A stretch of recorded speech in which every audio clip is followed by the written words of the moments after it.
Student, इस video में हम पढ़ रहे हैं गुणसूत्र की संरचना को हम पढ़ रहे थे और उसके कुछ भाग शेष बच गए थे, तो उन शेष बचे हुए भागों का अध्ययन हम इस वीडियो में करेंगे। इससे पिछले वाले वीडियो में इससे उससे भी एक दो वीडियो हमने जो बनाए हैं गुणसूत्रों के, उसमें हमने पढ़ लिया था गुणसूत्र की संरचना की। गुणसूत्र के अंदर इस तरह से दो क्रोमेटिड होते हैं और दोनों जो क्रोमेटिड होते हैं वो एक जगह जुड़े हुए रहते हैं इस तरह से। और ये दोनों क्रोमेटिड फिर एक दो दो धागेनुमा संरचनाओं से बने होते हैं, जिनको हमने क्रोमोनीमा या क्रोमोनिमेटा कहा था। तो ये जैसे क्रोमोनिमेटा है और इस तरह से हमारे दोनों अर्धगुणसूत्र बन जाते हैं। ये जो पॉइंट है, ये जहाँ पर दोनों अर्धगुणसूत्र आपस में जुड़े हुए हैं, इस पॉइंट को हमने क्या कहा था? गुणसूत्र बिंदु। यहाँ पर ये गुणसूत्र थोड़ा खुला हुआ था, ज़्यादा कुंडलित नहीं है, और इस गुणसूत्र को अपन कलर दें या विरंजित करें तो ये हल्का क्षेत्र दिखाई देता है, तो अर्थ ये हेटेरोक्रोमेटिक क्षेत्र होता है। तो यहाँ पर दोनों अर्धगुणसूत्र आपस में जुड़े होते हैं। यहाँ पर एक प्रोटीन होती है जिसको हमने क्या कहा था? काइनेटोकोर। इस प्रोटीन को हमने क्या कहा था? काइनेटोकोर, जो कि अंदर और बाहर दोनों तरफ ये पाई जाती है, आउटर और इनर। इस प्रोटीन को हमने काइनेटोकोर कहा था, काइनेटोकोर, ये हमने पढ़ लिया था। ये दो अर्धगुणसूत्र है। ये क्या है? अर्धगुणसूत्र, जिनको हमने क्रोमेटिड भी कहा था, क्रोमेटिड।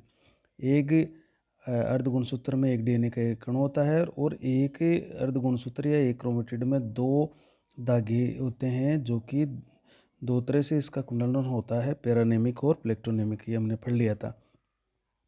इसके बाद में हमने यहाँ पर इसके चारों ओर जो पेलिकल का आवरण पढ़ा था कि इसके अंदर झिल्ली होती है, पेलिकल का आवरण। इसी तरह से दोनों क्रोमेटिड के ऊपर पेलिकल का आवरण, ये पेलिकल का आवरण पाया जा रहा है और इसके अंदर एक द्रव्य भरा रहता है, जिसको अपने मैट्रिक्स कहा था, झिल्ली के समान पदार्थ भरा रहता है।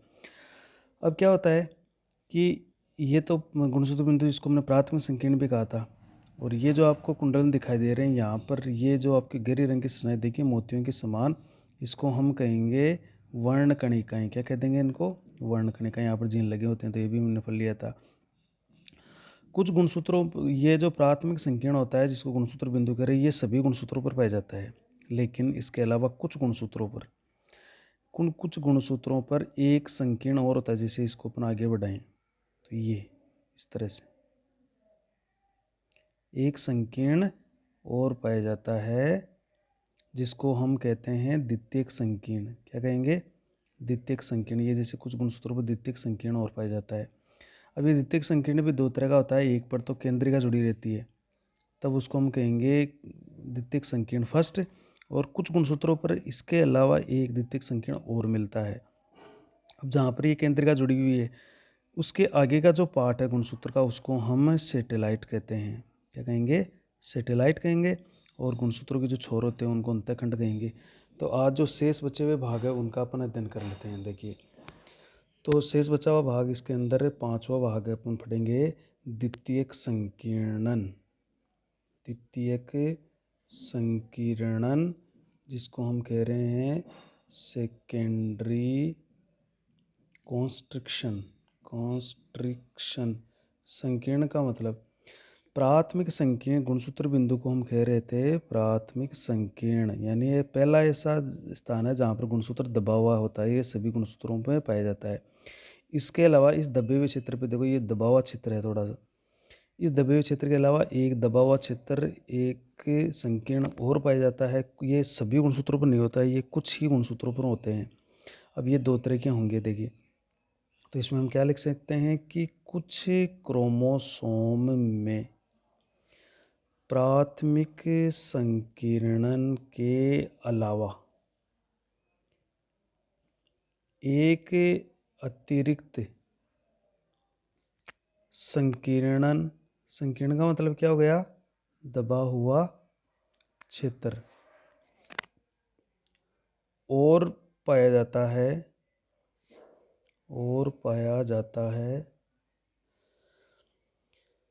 जिसे द्वितीयक संकीर्णन कहते हैं। तो ये सभी गुणसूत्रों पर नहीं मिलेगा आपको, एक कुछ ही गुणसूत्र मिलेंगे और लगभग 5 जोड़ी ऐसे गुणसूत्र होते हैं अपने ह्यूमन में, मनुष्य में, जिनमें ये पाया जाता है। यह भी जैसे प्राथमिक संकीर्ण हेटेरोक्रोमेटिक था, तो उसी तरह से ये भी हेटेरोक्रोमेटिक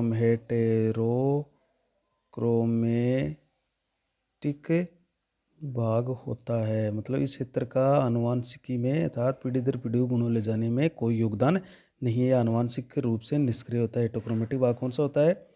जो आनुवंशिक रूप से निष्क्रिय होता है, ये गुणों को आगे ट्रांसफर नहीं करेगा।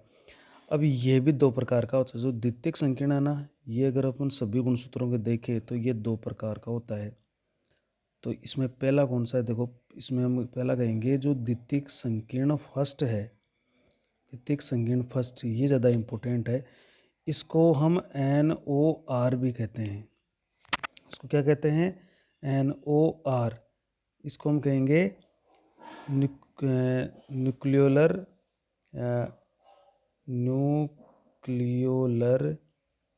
ऑर्गेनाइजिंग रीजन, केंद्रिक संगठक क्षेत्र इसको अपन कहेंगे। हिंदी में क्या कहेंगे इनको? केंद्रिक संगठक क्षेत्र कहेंगे। तो हम इसे क्या कह रहे हैं? द्वितीयक संकीर्ण फर्स्ट कह रहे हैं, या इसको शॉर्ट में हम कहते हैं NOR। एन का मतलब होता है न्यूक्लियोलर ऑर्गेनाइजिंग रीजन। न्यूक्लियर का मतलब हो गया केंद्रिक या केंद्रिका। ऑर्गेनाइज का मतलब हुआ जहाँ पर उसका संगठन है, या और रीजन मतलब क्षेत्र। तो जहाँ पर कुछ गुणसूत्र ऐसे, जैसे अभी आपको बताइए, ये जो गुणसूत्र है इस पर द्वितीयक संकीर्ण है, यहाँ पर हमारी ये केंद्रिका है वो लगी हुई होती है। तो जहाँ पर केंद्रिका पाई जाती है वो जो क्षेत्र है वो द्वितीयक संकीर्ण कहलाता है, फर्स्ट कहलाता है, या NOR क्षेत्र कहलाता है। तो देखो ये क्या होता है, कुछ क्रोमोसोम पर द्वितीयक संकीर्णन फर्स्ट पाया जाता है। यह गुणसूत्र संख्या, ये देखो कौन कौन से गुणसूत्र पाया जाता है। यह गुणसूत्र संख्या 13, 14, 15, 21 व 22वीं जोड़ी पर पाए जाते हैं। ये गुणसूत्र संख्या 13, 14, 15, 21 व 22वीं जोड़ी पर पाए जाते हैं। मतलब कितनी टोटल हो गई? 1 2 3 4 5, 5 जोड़ी हो गई। 5 जोड़ी गुणसूत्रों पर आपको NOR मिल जाएगा, द्वितीयक संकीर्ण फर्स्ट मिल जाएगा। तो मतलब टोटल गुणसूत्र कितने हो गए? 5 जोड़ी है, तो 5 इंटू 2, इसको 5 से 2 से गुणा करेंगे, 10 ऐसे गुणसूत्र होंगे अपने बॉडी के अंदर एक द्विगुणित कोशिका में, जहाँ पर ये आपको क्षेत्र मिल जाएगा। 10 गुणसूत्र होंगे, या ऐसा कह देंगे अपन 5 जोड़ी। तो 5 जोड़ी गुणसूत्र ऐसा होगा जिस पर ये क्षेत्र पाया जाएगा, था द्वितीयक संकीर्ण फर्स्ट पाया जाएगा। तो ये याद रखिएगा, 13, 14, 15, 21 और 22 ऐसे गुणसूत्र होते हैं जहाँ पर प्राथमिक संकीर्ण के अलावा द्वितीयक संकीर्ण अर्थात केंद्रिका को जोड़ने वाला एक क्षेत्र पाया जाता है, जहाँ पर केंद्रिका जुड़ सकती है। देखो ये जो क्षेत्र होते हैं द्वितीयक संकीर्ण फर्स्ट, देखो द्वितीयक संकीर्णन फर्स्ट ही वह क्षेत्र है जिससे केंद्रिका को हमने क्या कहा था? न्यूक्लियोलस जुड़ी रहती है। तो इस क्षेत्र से क्या होगा? केंद्रिका, जैसे अपने चित्र में देखा, केंद्रिका जुड़ी हुई है। और ऐसे गुणसूत्र क्या कहलाएंगे? जिन गुणसूत्रों पर यह भाग का मतलब है द्वितीय संकीर्ण फर्स्ट, यह भाग पाया जाता है, उन्हें केंद्रिक संगठक गुणसूत्र कहते हैं। उनको क्या कह देंगे? केंद्रिक संगठक गुणसूत्र। ये कितने जोड़ी हो गए? ये 5 जोड़ी हो गए। तथा उस स्थान को जहाँ पर केंद्रिका जुड़ी रहती है उसे उस जगह को तो क्या कह देंगे, केंद्रिक संघटक क्षेत्र कह देंगे या NOR कहते हैं। तो जिन गुणसूत्रों पर ये केंद्रिक जुड़ी रहती है ऐसे गुणसूत्र तो केंद्रिक संघटक गुणसूत्र कहलाते हैं। जो 5 जोड़ी रहते हैं उस जगह को जिस गुणसूत्रों पर वो जो जगह होती है जहाँ पर केंद्रिका जुड़ती है उस जगह को हम कह देंगे केंद्रिक संगठन क्षेत्र या NOR भी कह देंगे। देखो ये स्थान एकदम निश्चित है, ये स्थान बदलता नहीं है, ये स्थान निश्चित होता है और जिससे केंद्रिका का निर्माण होता है। केंद्रिका का निर्माण होता है। तो ये ध्यान रखिएगा NOR क्षेत्र है जहाँ पर केंद्रिका बनती है और वहाँ पर लगी होती है केंद्रिका फिर राइबोसोम की उप इकाइयों का निर्माण करती है, जो हम ये जानते हैं। तो ये तो था आपका द्वितीयक संकीर्ण फर्स्ट, जिसको NOR भी बोलते हैं। मतलब ये एक जो गुणसूत्र होते हैं उसमें प्राथमिक संकीर्ण के अलावा एक क्षेत्र और पाया जाता है जो कि 5 जोड़ी गुणसूत्रों पर होता है। और वो कौन कौन से होते हैं, 13, 14, 15, 21 व 22। ये 5 जोड़ी गुणसूत्रों पर आपको ये NOR मिल जाएगा। जहाँ पर केंद्रिका जुड़ी हुई रहेगी ये स्थान निश्चित होता है। तो ये याद रखिएगा 13, 14, 15, 21 और 22। अब नेक्स्ट पढ़ते हैं। देखो द्वितीयक संकीर्ण एक कुछ गुणसूत्रों पर इसके अलावा एक संकीर्ण और मिलता है, तो उसको हम कहेंगे 2 नंबर द्वितीयक संकीर्णन सेकंड। कुछ गुणसूत्रों पर मिलेगा ये, कुछ गुणसूत्रों पर द्वितीयक संकीर्ण फर्स्ट के अलावा गुणसूत्र की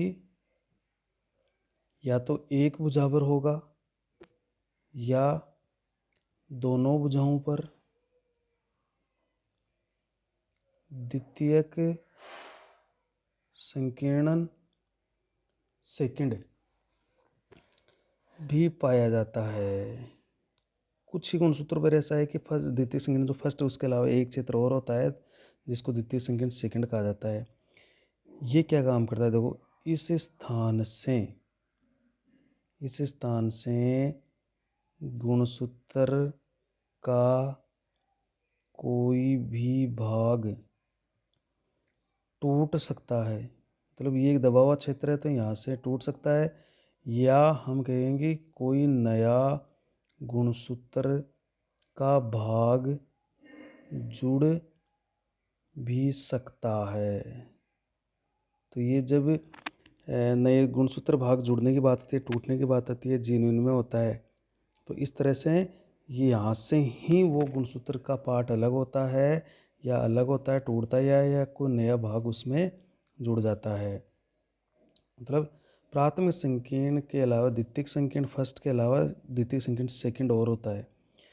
तो यथार्थ में क्या क्या कह सकते हैं कि जो द्वितीयक संकीर्णन सेकंड होता है वो क्या क्या क्या क्षेत्र होता है, वो है जिसको अपन बोलते हैं साइट्स ऑफ ब्रेकेज।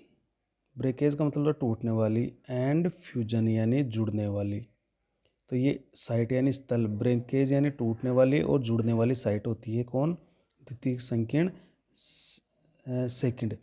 तो यह जो क्षेत्र होता है ना, यह भाग ये कहाँ कहाँ पाया जाता है, यह भाग गुणसूत्र नंबर 1, 10 ये देखा गया है, 13 1 नंबर, 10 नंबर, 13 नंबर, 16 नंबर तथा वाई जो गुणसूत्र होते हैं, वाई गुणसूत्र की लंबी जो भुजा होती है, लंबी भुजाओं पर पाया जाता है। तो ये याद रखिएगा 1, 10, 13, 16 और वायु गुणसूत्र की जो लंबी भुजा होती है, जैसे ये एक छोटी भुजा गुणसूत्र बिंदु हो गई, ये लंबी भुजा हो गई, तो इस पर आपको यहाँ पर कहीं पर एक प्राथमिक संकीर्ण के अलावा ये संकीर्ण और मिलेगा, द्वितीय संकीर्ण फर्स्ट के अलावा द्वितीय संकीर्ण सेकंड और मिल जाएगा, जहाँ से गुणसूत्र टूटेगा या इसकी जगह नया आकर जुड़ेगा। तो ये द्वितीय संकीर्ण सेकंड की बात है। ये था आपका द्वितीयक संकीर्ण जो 2 तरह का होता है, फर्स्ट और सेकंड। फर्स्ट तो 5 जोड़े में होता है और ये कुछ विशेष गुणसूत्रों पर पाए जाते हैं, यहाँ से गुणसूत्र है वो टूटते हैं या नहीं टूटते हैं, जीन विन में होता है, जीन चेंज हो जाते हैं इस तरह से। और नेक्स्ट अपन पढ़ लेते हैं गुणसूत्र का अगला भाग जो 6 नंबर का है, जिसको हम कह रहे हैं अनुषंगी, या इसको हम कहते हैं सेटेलाइट। क्या कहते हैं? सेटेलाइट। इसका एक नाम और है, इसको ट्रेबेंट भी कहते हैं। ट्रेबेंट, इसको ट्रेबेंट भी कहते हैं, ये भी याद रखिएगा। अनुषंगी या सेटेलाइट। तो सेटेलाइट क्या है कि जहाँ पर द्वितीयक संकीर्ण पाया जाता है, फर्स्ट द्वितीयक संकीर्ण फर्स्ट, उसके जो ऊपर वाला भाग है, मतलब आप क्या कह सकते हैं कि गुणसूत्र के द्वितीयक संकीर्णन फर्स्ट, जहाँ पर इसको क्या कह रहे हैं हम, NOR कह रहे हैं। NOR से ऊपर का जो गोल, ऊपर का थोड़ा सा भाग होगा जो गोल होगा, गोल या जो गुंडीनुमा भाग होता है, भाग को गुणसूत्र के द्वितीयक संकीर्ण फर्स्ट या NOR से ऊपर का गोल गुंडीनुमा भाग को अनुषंगी या सेटेलाइट कहते हैं। सेटेलाइट कहते हैं, ये इंपॉर्टेंट बात है। मतलब जहाँ पर द्वितीयक संकीर्ण फर्स्ट होगा तभी वहाँ पर सेटेलाइट होगा, वरना नहीं होगा। सब में ही सेटेलाइट भी नहीं होगा। इसका मतलब है जिसमें NOR उपस्थित होता है उसके ऊपर वाले भाग को हम क्या कहते हैं, सेटेलाइट। और ऐसे गुणसूत्र क्या कहलाएंगे, ऐसे गुणसूत्र जिनमें सेटेलाइट उपस्थित है, सेटेलाइट उपस्थित है, उन्हें हम क्या कह देंगे, सेट गुणसूत्र कहेंगे। उनको सेट गुणसूत्र कहते हैं, उनको हम सेट गुणसूत्र कह देंगे। देखो इस सेट का मतलब क्या है, इसका पूरा नाम कभी कभार आ जाता है कि सेट का पूरा नाम क्या होता है। तो याद रखिए सेट का मतलब है साइन एसिडो थाइमो, साइन एसिडोथाइमो न्यूक्लिनिको, ये इसका पूरा नाम है। साइन एसिडोथाइमो न्यूक्लिनिको, ये इसका नाम है। मतलब ये क्या है, यह द्वितीयक संकीर्णन फर्स्ट, जिसको हम NOR भी कह रहे हैं, उसके आगे का फूला हुआ भाग है, फूला हुआ भाग है, उसका आगे का फूला हुआ भाग है। अब ये क्या काम करता है या इसमें होता क्या है, ये क्यों उपस्थित होता है गुणसूत्र के अंदर, तो ये कहाँ कहाँ पाए जाएंगे। तो देखो अपन देखेंगे इसका मतलब ये सेटेलाइट का आखिर करता क्या है गुणसूत्र में काम। तो जो ये है कि जो सेटेलाइट पार्ट होता है, सेटेलाइट जो भाग होता है, सेटेलाइट भाग में जो गोल गुंडनुमा भाग है, उस भाग में अनेक जिसको अपन कहते हैं पुनरावृत्ति या रिपीटेटिव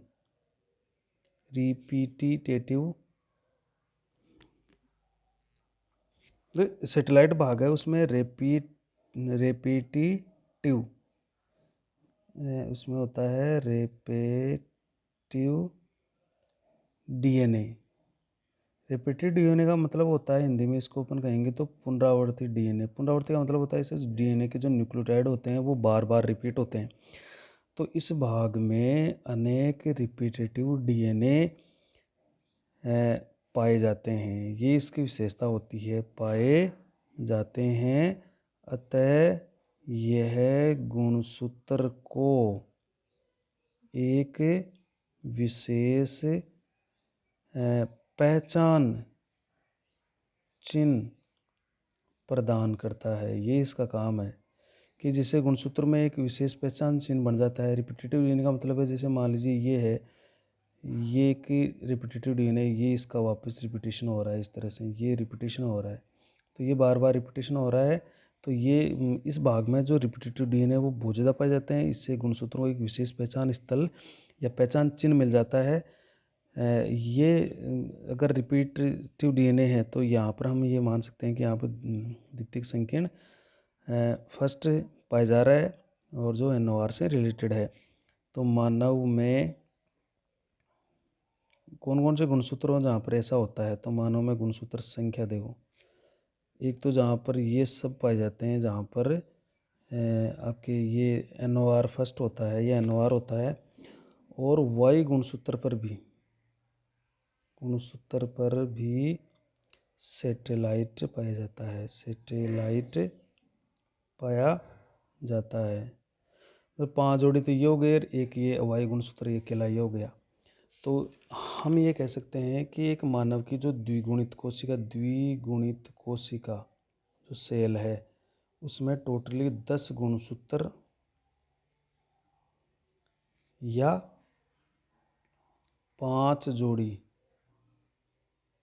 गुणसूत्र सेट क्रोमोसोम होते हैं, सेट क्रोमोसोम होते हैं। तो एक द्विगुणित कोशिका की बात करें तो वहाँ पर ये संरचना ऐसी पाई जाती है कि वहाँ पर टोटल 5 जोड़ी गुणसूत्र ऐसे मिलते हैं जिनमें ये सैटेलाइट क्रोमोसोम पाए जाते हैं। एक वाई जो गुणसूत्र है इस पर भी कुछ मात्रा में रिपीटेटिव डीएनए मिलते हैं, लेकिन वैसे अपन एक द्विगुणित कायिक कोशिका की बात करें तो वहाँ पर द्विगुणित कायिक कोशिका की बात करें तो वहाँ पर 10 जोड़ी या 10 या टोटल 5 जोड़ी आपको ये सेट क्रोमोसोम मिल जाते हैं। और लास्ट इसका पार्ट पढ़ लेते हैं, देखो हम 7 नंबर का, जिसको हम कहते हैं अंतःखंड। ये गुणसूत्र का लास्ट पार्ट है अंतःखंड, या जिसको हम कह रहे हैं टेलोमियर। देखो ये नाम से स्पष्ट है, अंतःखंड है यानी सिरे होते हैं, टर्मिनल पार्ट होते हैं। ये टर्मिनल पार्ट होते हैं, पार्ट ऑफ क्रोमोसोम।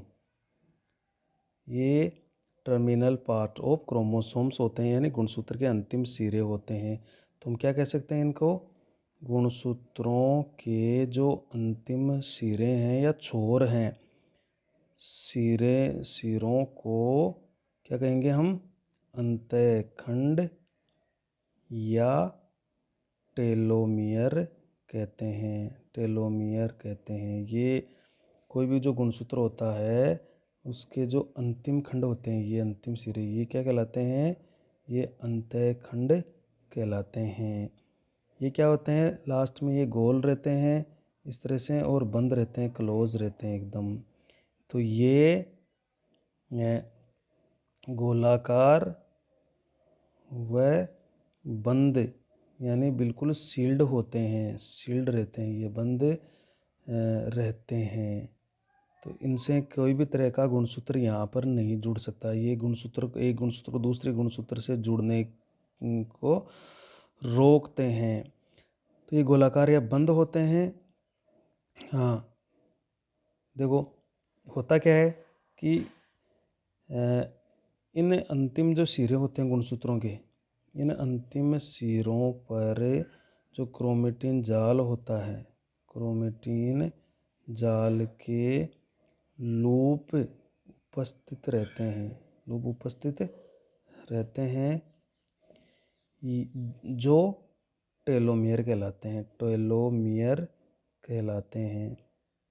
मतलब जैसे ये गुणसूत्र ये जा रहा है तो ये यहाँ पर ये इस तरह से लूप इसका बन जाता है इस तरह से, तो ये क्या कहलाएगा, ये टेलोमियर कहलाएगा।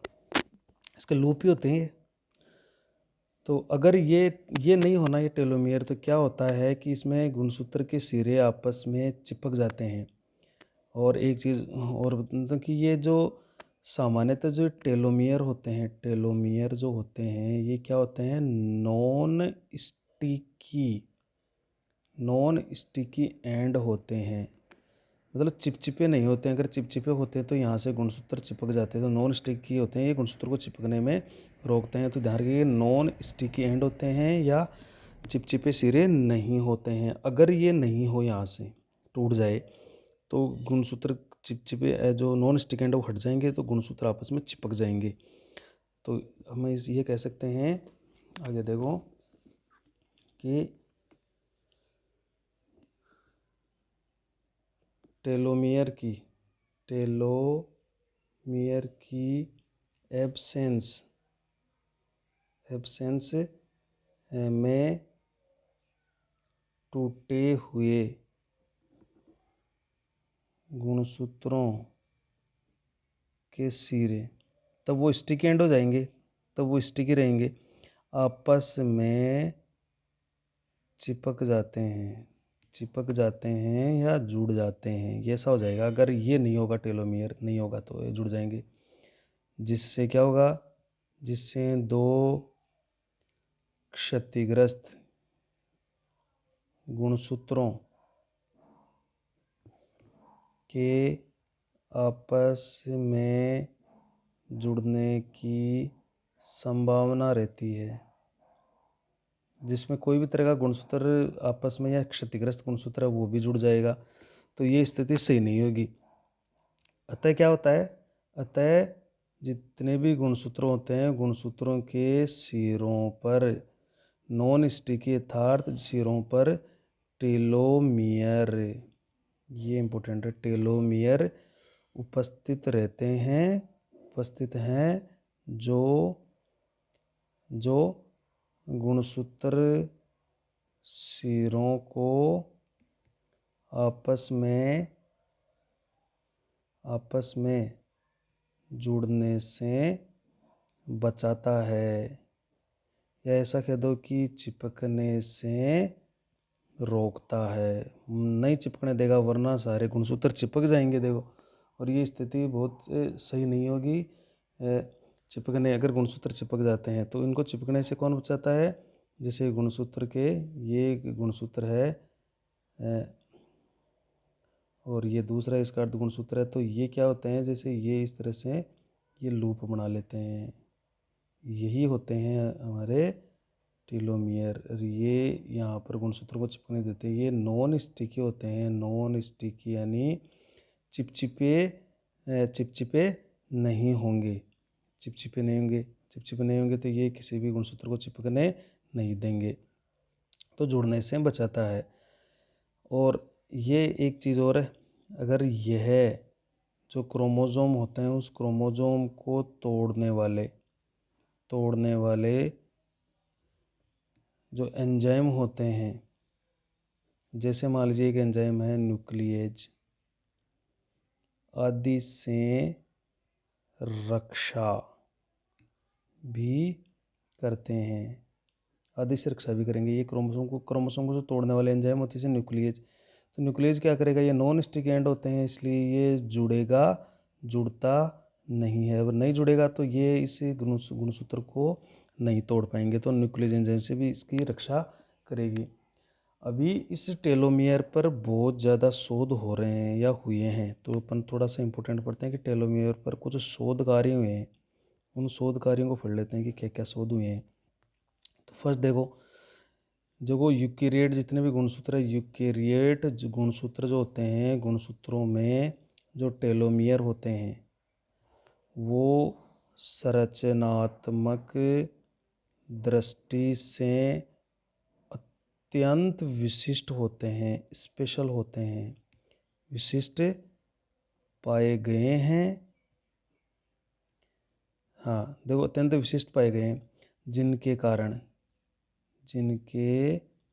कारण जो समजात गुणसूत्र होते हैं या मान लीजिए असमजात होते हैं,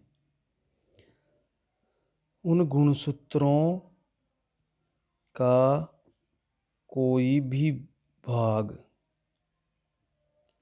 स्थायी संबंध नहीं बना सकता, स्थायी संबंध नहीं बना सकता है।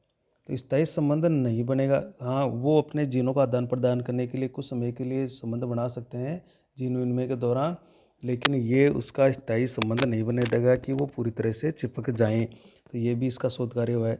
जो टेलोमियर का जो डीएनए होता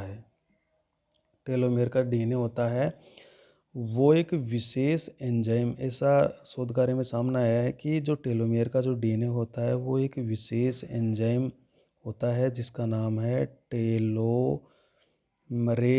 उस एंजाइम का नाम क्या है, टेलोमरेज, द्वारा निर्मित हो या संश्लेषित होता है, द्वारा संश्लेषित होता है। मतलब इसका जो विशेष डीएनए है वो एक विशेष एंजाइम टेलोमरेज के द्वारा संश्लेषित होता है।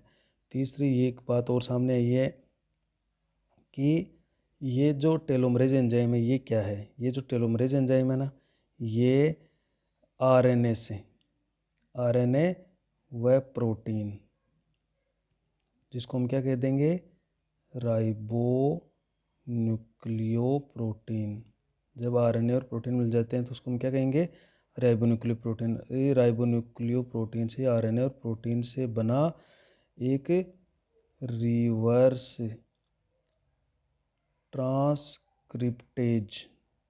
ट्रांसक्रिप्टेज एंजाइम है ये।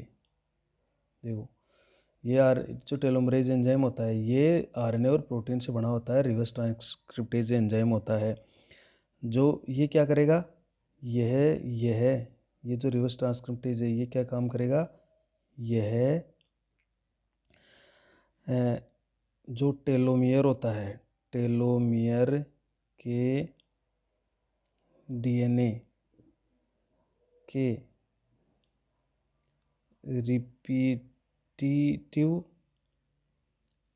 रिपीटिटिव जो डीएनए होता है, जो डीएनए अनुक्रम को डीएनए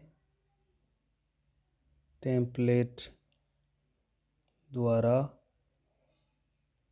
निर्मित करता है। डीएनए टेम्पलेट के द्वारा बार बार डीएनए के अनुक्रम तैयार करता है, बार बार डीएनए के जो न्यूक्लियोटाइड होते हैं उनको रिपीट करता है। ये जो टेलोमरेज एंजाइम होता है ना, और आरएनए का बना हुआ है, तो रिवर्स ट्रांसक्रिप्टेज एक एंजाइम, रिवर्स ट्रांसक्रिप्टेज प्रकृति का एक एंजाइम है जो डीएनए के टेम्पलेट पर ही क्या करता है, अपने डीएनए अनुक्रम को तैयार करता है, बार बार उनका रिपीट करके। नेक्स्ट इसमें शोध क्या हुआ है कि अगर ये देखा गया है कि मानव में जो टेलोमियर होता है उसमें डीएनए का जो रिपीटिटिव अनुक्रम होता है, रिपीटिटिव जो अनुक्रम होता है जो बार बार रिपीट होता है, वो TTAGGG ये मुख्य होता है, TTAGGG होता है, जो बार बार रिपीट होकर टेलोमियर बनाता है। ये एक रिपीटिटिव अनुक्रम है जो बार बार रिपीट हो रहा है, जैसे इस तरह से TTAGGA, TTAGGA, TTAGGA। तो ये GGGG, TTAGGG, TTAGGG, TTAGGG, तो ये एक अनुक्रम बनता है इसका आपका टेलोमियर का। नेक्स्ट देखो, इसका एक और देख लेते हैं कि इसका इम्पोर्टेंट पार्ट है कि जैसे जो ये टेलोमियर होते हैं, टेलोमियर जो जब इसका रेप्लिकेशन होता है, ये अनुक्रम बनता है, तो इस रेप्लिकेशन में कुछ प्रोटीन सहायक होते हैं जैसे उसका नाम है, जैसे एक का नाम है कू तथा सर प्रोटीन, ये नाम दिया गया कू एंड सर प्रोटीन। तो ये इसमें सहायक होती है टेलोमियर बनाने में, कू और सर प्रोटीन।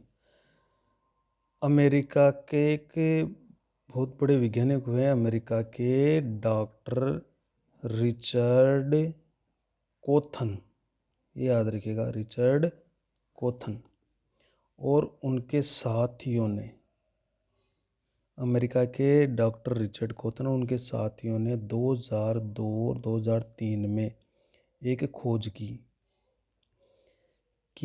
और बताया कि मानव में एज बढ़ने के साथ साथ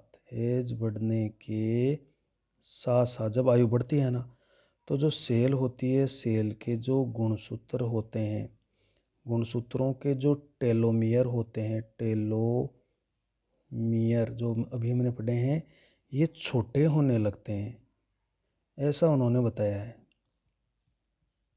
कि मानव में एज बढ़ने के साथ साथ कोशिका के गुणसूत्र टेलोमियर छोटे होने लगते हैं। या ये ऐसा समझ लो कि जब टेलोमेयर छोटे होते हैं तो कोशिका वृद्ध होने लगती है, यानी जब टेलोमेयर छोटे हो रहे हैं तो बुढ़ापा आता है। तो यदि हम टेलोमेयर को छोटे होने से बचा लें तो क्या एज नहीं बढ़ेगी? तो ये उन्होंने खोज की है। तो ये क्या हुआ, उन्होंने देखा कि मानव में एज बढ़ने के साथ साथ कोशिका के गुणसूत्रों की टेलोमेयर छोटे होने लगते हैं और जो सेल होती है वो वृद्ध होने लगती है, बूढ़ी होने लगती है। ये कोथन ने उनके साथियों ने खोजा। और यह भी और यह भी बताया उन्होंने बताया कि यदि इन टेलोमियर को छोटे होने से बचा लिया जाए तो वृद्धावस्था को रोका जा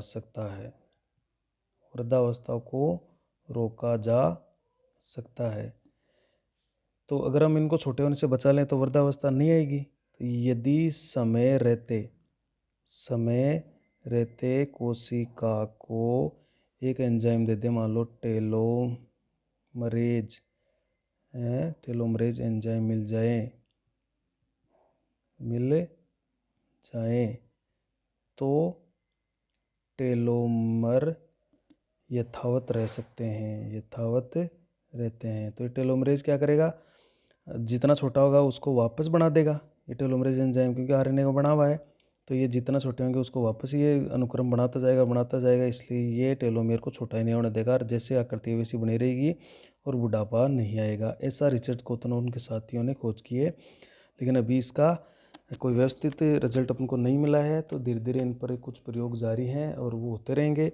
तो ये तो हमारा था गुणसूत्र के अपने संपूर्ण पार्ट देख लिए हैं, और नेक्स्ट वीडियो में हम देखेंगे गुणसूत्र का रासायनिक संगठन। अगर कौन कौन से रासायनिक पदार्थों से गुणसूत्र बना हुआ होता है, जैसे डीएनए है, आरएनए है, या स्टोन है, नॉन स्टोन प्रोटीन, तो वो सब अब हम इसके अंदर पढ़ने वाले हैं। तो इस वीडियो को आप देखिए, ध्यान से पढ़िए और लिख सकते हैं। अपने चैनल को भी सब्सक्राइब करें और कमेंट ज़रूर भेजें।